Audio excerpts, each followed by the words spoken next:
शुभ प्रभात मेरे प्यारे बच्चों। मैं नेहा तिवारी आज की हिंदी की ऑनलाइन क्लासेस में आप सबका स्वागत करती हूँ। बच्चों, आज हम हिंदी विषय में पाठ 14 लोकगीत का भाग 2 पढ़ेंगे, जिसके लेखक आपको पता है भगवत शरण उपाध्याय जी हैं। इसके पहले बच्चों हमने भाग 1 में लेखक के बारे में जाना, पाठ के बारे में कि लोकगीत क्या होते हैं और कैसे किस तरीके से गाए जाते हैं, कैसे गाए जाते हैं, है ना, कहाँ कहाँ गाए जाते हैं। आज उसी के बारे में बच्चों आगे हम और पढ़ने वाले हैं। देखिए लोकगीत के बारे में यहाँ पे क्या बताया गया है। भोजपुरी में करीब 30-40 वर्षों से विदेशिया का प्रचार हुआ है। गाने वालों के अनेक समूह इन्हें गाते हुए देहात में फिरते हैं।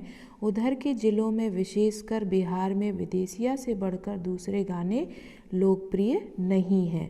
ठीक है बच्चों, इन गीतों में अधिकतर रसिक प्रियों और प्रियाओं की बात रहती है, परदेसी प्रेमी की, और इनसे करुणा और विरह का रस बरसता है। बच्चों देखिए यहाँ पे विदेशिया का अर्थ है परदेसी, करुणा का अर्थ है दया और विरह का अर्थ है बिछड़ना। बच्चों विदेशिया मतलब जो विदेश में परदेश में रहते हैं, तो भोजपुरी में जो इस तरीके के गाने हैं विदेशिया से संबंधित, वो बहुत ही ज़्यादा प्रचलित हैं और लोकप्रिय हैं। और इनमें अधिकतर रसिक प्रिया मतलब प्रेमी जोड़ों की बात कही जाती है, और इसमें दया और एक दूसरे से बिछड़ने का रस बरसता है। ठीक है बच्चों, आइए आगे देखते हैं। जंगल की जातियों आदि के भी दल गीत होते हैं जो अधिकतर बिरहा आदि में गाए जाते हैं। पुरुष एक ओर और स्त्रियां दूसरी ओर एक दूसरे के जवाब के रूप में दल बांधकर गाते हैं और दिशाएं गुंजा देते हैं। पर इधर कुछ काल से इस प्रकार के दलीय गायन का ह्रास हुआ है। आइए बच्चों शब्दार्थ देखते हैं। दल का अर्थ होता है समूह, और काल का अर्थ होता है समय, और ह्रास का अर्थ होता है कमी। बच्चों जो जंगल में जातियां रहती हैं, आदिवासी रहते हैं, उनके भी अलग गीत होते हैं, है ना। और उसमें क्या होते हैं, एक तरफ पुरुष होते हैं, दूसरी तरफ स्त्रियां खड़ी हो जाती हैं, और एक दल मतलब समूह, है ना। तो समूह में ये गाते हैं और इतना जोर से गाते हैं कि चारों दिशाओं में इनकी आवाज़ें गूंजती हैं। और जो कुछ समय हुआ है, कुछ समय से क्या है, इस प्रकार के जो दलीय गायन है, जो समूह में गायन गाए जाते हैं, गाने गाए जाते हैं, उनका क्या हुआ है, उनमें कमी आई है। ठीक है बच्चों, एक दूसरे के बड़े लोकप्रिय गाने आल्हा के हैं। अधिकतर यह बुंदेलखंडी में गाए जाते हैं। आरंभ तो इसका चंदेल राजाओं के राजकवि जगनिक से माना जाता है, जिसने आल्हा ऊदल की वीरता का अपने महाकाव्य में बखान किया। पर निश्चय ही उसके छंद को लेकर जनबोली में उसके विषय को दूसरे देहाती कवियों ने भी समय समय पर अपने गीतों में उतारा, और यह गीत हमारे गांव में आज भी बहुत प्रेम से गाए जाते हैं। बच्चों जनबोली का अर्थ होता है लोगों के द्वारा बोली जाने वाली भाषा, और देहाती का अर्थ होता है ग्रामीण या गांव में रहने वाला। यहाँ पे क्या कहा गया बच्चों कि जो एक दूसरे के लोकप्रिय गीत हैं वो क्या है, आल्हा के हैं। आल्हा बच्चों, आल्हा उदल, ये सब जो चंदेल राजा थे, उनके ये सेना के बहुत ही बोल सकते हैं हम कि सूरवीर जो सिपाही होते हैं, उनके बारे में यहाँ पे बखान किया गया है, उनके बारे में बताया गया है।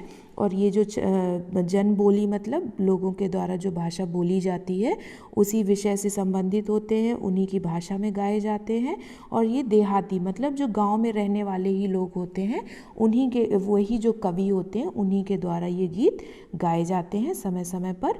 और ये गीत गाँव में बहुत ही ज़्यादा प्रेम से गाए जाते हैं और बहुत प्रचलित होते हैं। ठीक है बच्चों, इस तरीके से देखिए लोकगीत के बारे में कितनी सारी अच्छी अच्छी जानकारियाँ हमें मिल रही हैं।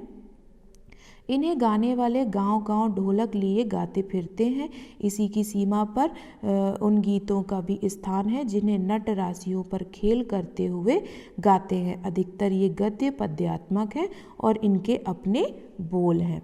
आइए बच्चों यहाँ पे आपको नट का अर्थ बताते हैं। नट का अर्थ होता है खेल तमाशा दिखाने वाली एक जाति। ये देखिए यहाँ पे एक बच्ची है जो रस्सी में चढ़ी हुई है और डंडे से अपना जो वज़न है उसको बहुत ही अच्छे तरीके से बराबर करके उसने रखा हुआ है ना। तो इस तरीके से जो खेल तमाशा दिखाने वाली जातियाँ होती हैं उनको नट कहा जाता है। बोल का अर्थ होता है बोली या भाषा। तो गांव-गांव में देखिए ढोलक लेके लोग गाना गाते हैं और जो गीत होते हैं उनको गुनगुनाते हैं, गाते हैं।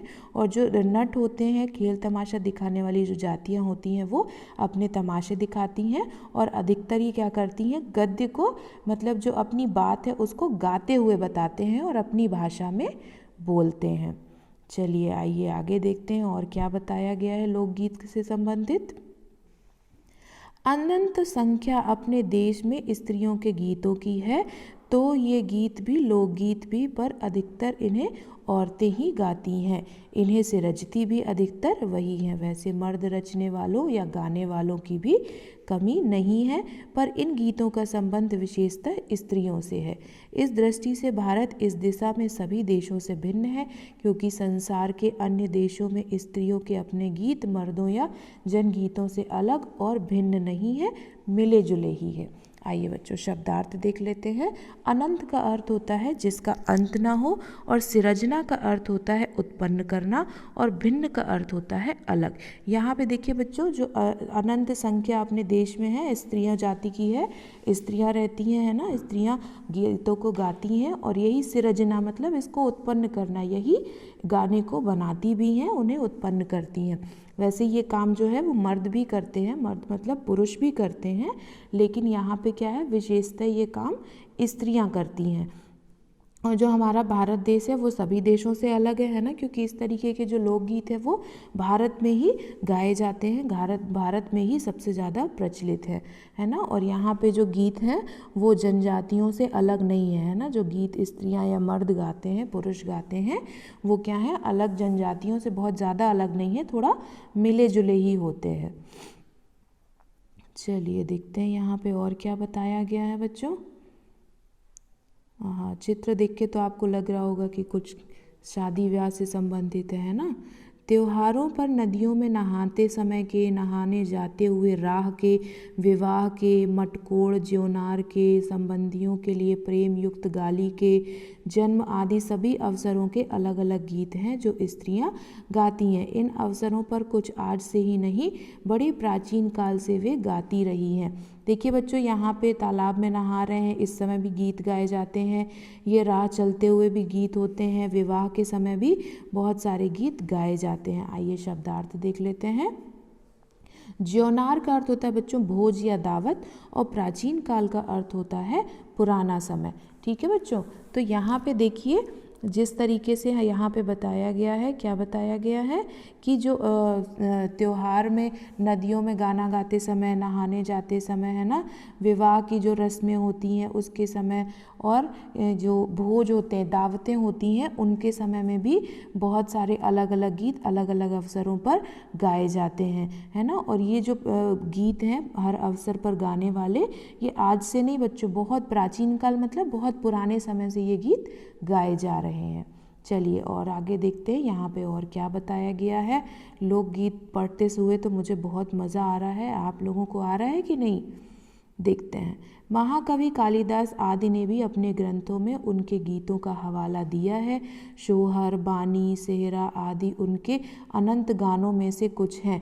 वैसे तो 12 मासे पुरुषों के साथ नारियां भी गाती हैं। एक विशेष बात यह है कि नारियों के गाने साधारणतः अकेले नहीं गाए जाते, दल बांधकर गाए जाते हैं। अनेक कंठ एक साथ फूटते हैं। यद्यपि अधिकतर उनमें मेल नहीं होता, फिर भी त्योहारों और शुभ अवसरों पर वे बहुत ही भले लगते हैं। देखिए बच्चों, यहाँ पे शब्दार्थ देख लेते हैं। ग्रंथ का मतलब होता है मोटी एवं बड़ी पुस्तक, है ना, जो बहुत ही महत्वपूर्ण होती है। हवाला का अर्थ होता है उदाहरण, और कंठ का मतलब होता है गला। महाकवि कालिदास ने क्या किया है, अपने ग्रंथ जो उन्होंने मोटी मोटी पुस्तकें लिखी हैं उसमें क्या है, इन गीतों के उदाहरण भी दिए हैं ना। सोहर, सेहरा, बन्ना बन्नी जो सब गीत गाए जाते हैं उनका उदाहरण दिया है। और वैसे तो क्या होता है, 12 मासे पुरुषों के साथ नारियां भी गाती हैं ना। जो गाने गाए जाते हैं उसमें पुरुषों के साथ स्त्रियां भी शामिल होती हैं। और एक विशेष बात क्या है, देखिए, नारियों के गाने साधारणतः अकेले नहीं गाए जाते हैं ना। कोई भी अगर लेडीज़, कोई भी स्त्री अगर गाना गाती है तो वो हमेशा क्या करती है, समूह में गाती, अकेले नहीं गाती। और जब एक साथ गला मतलब एक साथ जब लोग गाना गाते हैं, स्त्रियां गाना गाती हैं, तो बहुत अधिकतर ऐसा देखा जाता है कि वो एक दूसरे से मेल नहीं होता है ना, एक दूसरे से मिलता जुलता नहीं है, लेकिन फिर भी त्योहारों में या शुभ अवसरों में ये गाने बहुत ही अच्छे लगते हैं, है ना, सुनने में बहुत ही मज़ा आता है। चलिए देखते हैं यहाँ पर क्या बताया गया है लोकगीतों के बारे में। गांवों और नगरों में गायिकाएं भी होती हैं जो विवाह, जन्म आदि के अवसरों पर गाने के लिए बुला ली जाती हैं। सभी ऋतुओं में स्त्रियां उल्लसित होकर दल बांध कर गाती हैं, पर होली, बरसात की कजरी आदि तो उनकी अपनी चीज़ है जो सुनते ही बनती है। आइए बच्चों शब्दार्थ देखते हैं। उल्लसित का अर्थ होता है बहुत प्रसन्न, और दल का मतलब होता है समूह। यहाँ पे देखिए गांवों और शहरों में क्या होता है, गाना गाने के लिए कोई भी अगर शुभ अवसर होता है तो गाना गाने के लिए क्या किया जाता है, जो गाना गाते हैं लोग उनको बुला लिया जाता है और लोग खुशी खुशी उन गानों को सुनते हैं, है ना। सभी ऋतुओं में स्त्रियां क्या करती हैं, बहुत ही खुशी से अपने समूह में गीत गाती हैं, है ना। होली के, बरसात के, अलग अलग समय के अलग अलग गीतों को गाती हैं, और उनमें क्या होता है, उन्हें सुनने में और गाने में बहुत ही आनंद मिलता है। आइए देखते हैं यहाँ पर क्या कहा गया है। पूरब की बोलियों में, है ना, पूरब की बोलियों में अधिकतर मैथिल, कोकिल, विद्यापति के गीत गाए जाते हैं, पर सारे देश के कश्मीर से कन्याकुमारी, केरल तक और कठियावाड़, गुजरात, राजस्थान से उड़ीसा, आंध्र तक अपने अपने विद्यापति हैं। देखिए बच्चों यहाँ पे ये जो तस्वीर आपको दिख रही है, ये कवि हैं, है ना, महाकवि हैं विद्यापति जी। और यहाँ पे देखिए भारत का नक्शा दिख रहा है जिसमें आपको कश्मीर से लेके कन्याकुमारी तक, और यहाँ पर गुजरात से लेके राजस्थान, उड़ीसा, ये सारे क्षेत्र दिखाए गए हैं। आइए बच्चों, पूरब का अर्थ होता है पूर्व दिशा। तो ये जो मैथिल, कोकिल, विद्यापति जी हैं, ये पूरब की बोलियों के अधिकतर गीत इन्हीं के होते हैं, है ना, इन्हीं के भाषा में, इन्हीं के शब्दों में गाए जाते हैं। और यहाँ पे अलग अलग जो स्थान है, अलग अलग राज्य हैं, उनके अपने अपने विद्यापति। यहाँ पे उदाहरण के तौर पे आप कह सकते हैं अपने अपने विद्यापति, मतलब उदाहरण दिया गया है कि जिस तरीके से मैथिल, कोकिल, विद्यापति जी हैं पूर्व की भाषा के लिए, उसी तरीके से अलग अलग राज्यों में, अलग अलग दिशाओं में अलग अलग कवि हैं।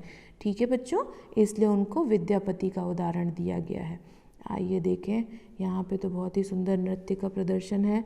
स्त्रियाँ ढोलक की मदद से गाती हैं, अधिकतर उनके गाने के साथ नाच का भी पुट होता है। गुजरात का एक प्रकार का दलीय गायन गरबा है, जिसे विशेष विधि से घेरे में घूम घूम कर औरतें गाती हैं। साथ ही लड़कियां भी बजाती जाती हैं जो बाजे का काम करती है। इसमें नाच गान साथ चलते हैं, वस्तुतः यह नाच ही है। बच्चों पुट का अर्थ होता है खाली स्थान। देखिए जब स्त्रियां ढोलक बजा के गाना गाती हैं तो वहाँ पे बीच में थोड़ा सा स्थान खाली भी रहता है, क्योंकि कुछ लोग वहाँ पे क्या करते हैं, खड़े होकर नृत्य करने लगते हैं ना, नाचने लगते हैं। इसी तरह गुजरात में आप सबको पता है कि गरबा कितना प्रसिद्ध है ना, सारे राज्यों में। गरबा केवल गुजरात में नहीं, सारे राज्यों में बहुत प्रसिद्ध है, और बहुत ही अच्छे से नृत्य करके ये सब गाने भी गाए जाते हैं, और नृत्य करते हुए यहाँ पे बहुत ही अच्छा आनंद लिया जाता है ना। और चारों तरफ क्या करते हैं, घेरा बना के और घूम घूम कर इसमें जो लड़कियाँ होती हैं, औरतें होती हैं, वो नृत्य करती हैं। और यह एक डांस है ना, एक तरीके का नाच का है, नृत्य का। ये आपका ये जो गरबा है, ये क्या है, एक नृत्य है जिसे बहुत ही ज़्यादा पसंद किया जाता है। ठीक है बच्चों, आइए देखते हैं। यहाँ पे तो होली से संबंधित कुछ लग रहा है ना बच्चों, चित्र देख के तो ऐसा ही लग रहा है। सभी प्रांतों में यह लोकप्रिय हो चला है। इसी प्रकार होली के अवसर पर ब्रज में रसिया चलता है, जिसे दल के दल लोग गाते हैं। स्त्रियां विशेष तौर पर। गांव के गीतों के वास्तव में अनंत प्रकार हैं। देखिए बच्चों, यहाँ पे क्या कहा गया है, होली के बारे में बताया गया है कि होली जो है, होली का त्यौहार है, वो ब्रज में किस तरीके से, किस नाम से चलता है, रसिया के नाम से, है ना। और जहाँ पे समूह में लोग गाते हैं और स्त्रियाँ विशेष तौर पर गाती हैं। और गाँव के गीतों में क्या है, बहुत सारे प्रकार हैं। जीवन जहाँ इठला इठला कर लहराता है, वहाँ भला आनंद के स्रोतों की कमी हो सकती है। उद्दाम जीवन के ही वहाँ के अनंत संख्यक गाने प्रतीक हैं। देखिए बच्चों, यहाँ पे शब्दार्थ देख लेते हैं। प्रांत का मतलब होता है राज्य, स्रोत का मतलब होता है साधन, उद्यम का मतलब होता है श्रम या मेहनत, और संख्यक का मतलब होता है बच्चों संख्या में, है ना। तो देखिए बच्चों, यहाँ पे क्या कहा गया है कि जो जीवन है वो कैसे वहाँ पे बहुत ही मनोरंजक तरीके से, है ना, बहुत ही मनोरंजन तरीके से वहाँ पे गाँवों में क्या करते हैं लोग, जीवन का आनंद लेते हैं। और जहाँ पे इतना आनंद होगा, इतना सब कुछ, इतना प्रेम व्यवहार होगा, वहाँ पे साधनों की कमी कैसे हो सकती है, आनंद के साधनों की कमी, है ना। और जो उद्यम जीवन है, उद्यम मतलब श्रम या मेहनत, जो ग्रामीण लोग होते हैं वो बहुत मेहनती होते हैं ना, तो उनके जो गाने हैं वो अनंत संख्यक मतलब बहुत सारी संख्याओं में हैं, और उनके जो गाने हैं वो प्रतीक के रूप में अभी भी सजो कर रखे गए हैं। ठीक है बच्चों, मुझे उम्मीद है आपको ये लोकगीत पाठ बहुत ही पसंद आया होगा और आपको बहुत सारी बातें लोकगीत के बारे में पता चली होंगी। धन्यवाद।